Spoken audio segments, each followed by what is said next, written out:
Welcome to the Production Expert Podcast. I'm Ashea, and this week we're going to be playing a little game entitled How Well Do You Really Know Your Compressors? So I will be putting Richard Hilton.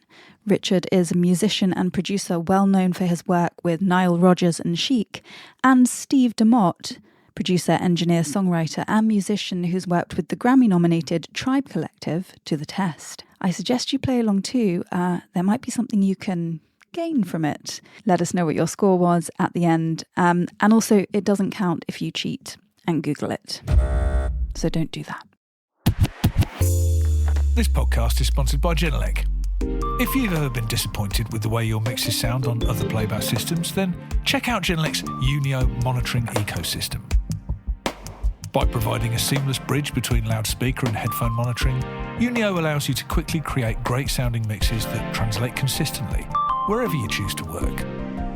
No more guesswork, no more surprises, just truthful, accurate audio monitoring from stereo to immersive. To find out more, visit genelec.com/Unio, spelt UNIO. Your mixers will thank you for it. Cool. So do you want to do, now we've spoken about how unimportant compressors are, should we do a little compression quiz where Richard's not going to do very well at this? I don't know that I've ever said compressors are unimportant. No, I don't think Steve has, but I think Richard's just preparing to completely lose this quiz, I'm sure. I'm prepared to die on the hill of unimportance. Yeah. Cool. So it's going to be a multiple choice, A, B, C, or D, and I've got a couple of other ones as well after the multiple choice. And yeah, once you know the answer, just say I know the answer.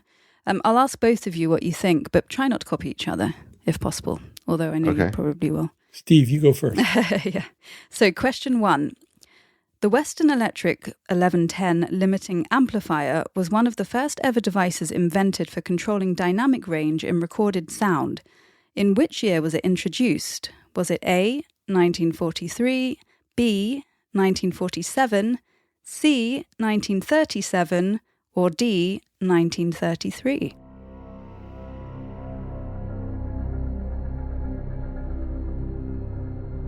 Anyone know the answer? Drum roll. I have no idea. Oh my goodness.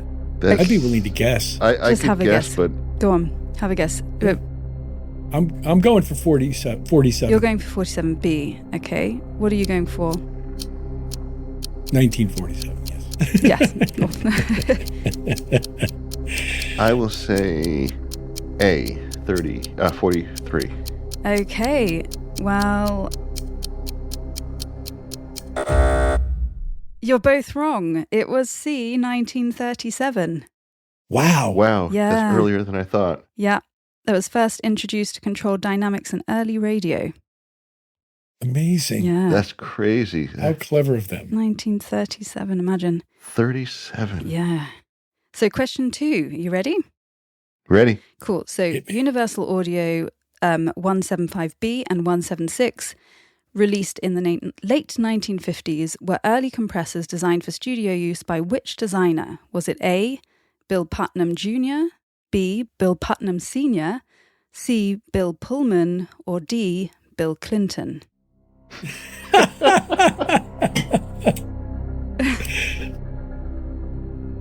I know the answer to this. Is anyone Googling I do this, too, so by the way? you can go first. Oh, okay. Who wants? Yeah, you go first, Richard. Putnam Sr. And Steve? Yeah. Putnam Jr. didn't exist. Correct. Well done. Yes. Question 3.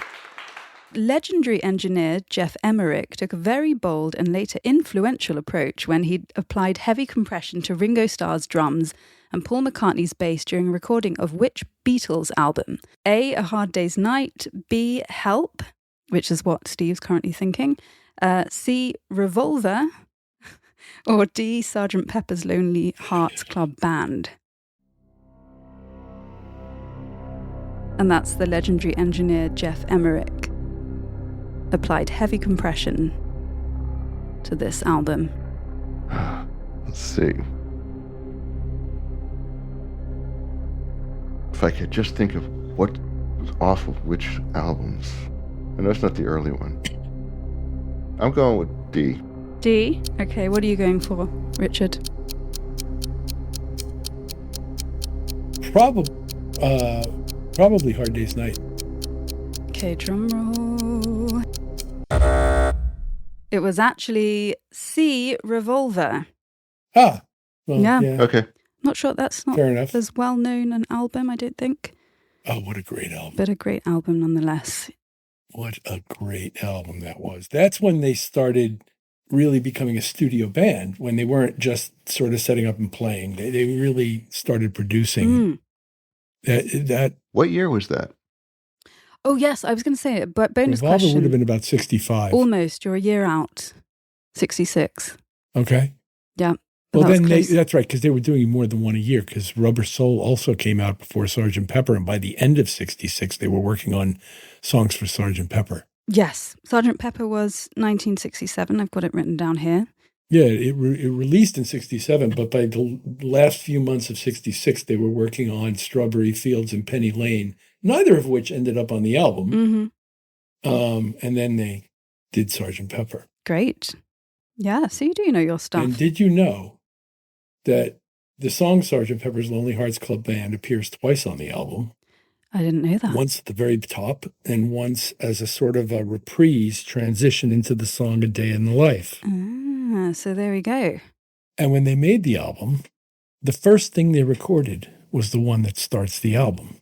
And the last thing they recorded was the reprise at the end. And they were recorded in two different studios at Abbey Road. Do you know which studios they were? Yes, I do. Ooh. The first one was recorded in Studio 2, and the reprise was recorded in Studio 1, which, if you've ever been in there, is you could play a full game of football in that thing. Really? It's Is that big? gigantic. I've never been. I'd love to go, honestly. It's gigantic. And 2 is pretty big, but not like 1. Studio 1 is an orchestra. Wow. That's where all the orchestra stuff, that's where you've got pictures of Grieg in the 1920s. Amazing. Conducting. One of the greatest things about Abbey Road is the pictures on the walls. Oh my God. I promise you'll take pictures of the pictures on the walls. And then a picture of the picture of the picture on the wall. Yeah, we love that. It's unbelievable. The people in the pictures and the way the thing looks, it's just incredible. To me, it's a shrine. Amazing. I really need to go. It's so near. I need to arrange a visit. Cool. So are you ready for question 4? We've got 2 more questions. Hit me. Yeah, go. Yeah, cool. So this one, I think this one is more Richard's thing, purely because it's Nile Rodgers. Right. Nile Rodgers' iconic ultra-clean funk tone relies on heavy, fast-acting studio compression, specifically modelled after which iconic bit of hardware? Was it A, the 1176 peak limiter, B, Neve 33609, or C, Teletronics LA2A, or D, Fairchild 670?